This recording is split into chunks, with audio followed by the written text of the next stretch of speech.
Part 1, Follow Your Bliss. The Bible talks about, quote, from glory to glory. All of life is meant to be holy, but it takes heroic consciousness and sensibility to get there. What gets in our way? Anger, jealousy, depression, greed. You get the idea. We can't be successful unless we are heroic, and we can't be heroic unless we are following our bliss. Let me explain. You know already that life requires your very best, constantly. That is, if you want any kind of quality life at all.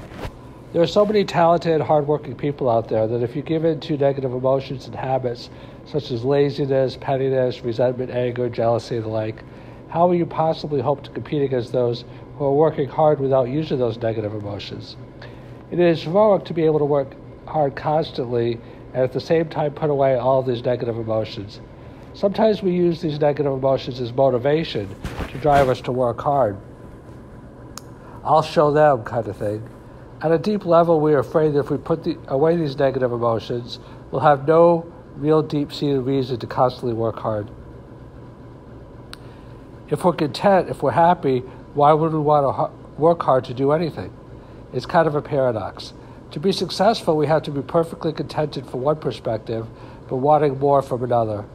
Following one's bliss is not a giving up, resignation, sitting back, and being passive and just enjoying life by being passive kind of thing. Au contraire. Following one's bliss, to me anyway, is not a lack of awareness of difficulties, but being able and willing is, I believe, a major component of being able to subjugate one's feelings of lack and deficiency to the task at hand. This is known as maturity or discipline. The first level of this, no easy task at all, in fact extremely difficult and heroic, is to be able to do what we know we need to do even when we don't feel like doing it, just because we know it's good for us.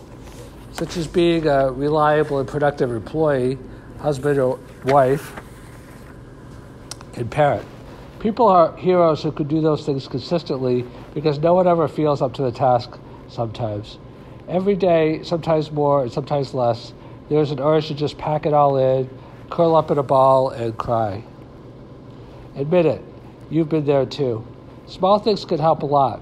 It is heroic when we resist the curl up in a ball sensation, and we should verbally reward ourselves or in a tangible way when we're able to do so, even if it's just a small improvement over our usual level of performance. We each, of course, are a work in progress, and that is where compassion comes into play. First, compassion with yourself, because as I said, you may not be where you want to be, but thank goodness you're not where you used to be. And then compassion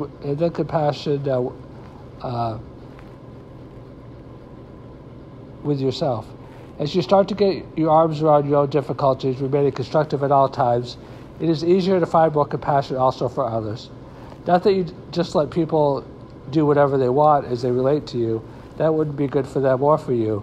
But you let down the judge and the judgmentalness a little bit and realize that we're each struggling essentially with the same thing. The second step, after one has learned well how to consistently do what one knows one should or needs to do, whether one feels like it or not, is to be able to do this with a sense of true joy as opposed to with a sense of resignation, if not despair. Sometimes if we grit our teeth and do what we need to, but this is only getting us so far. Gritting one's teeth is difficult. One gets tired of doing this after a while. It is not sustainable over the long term.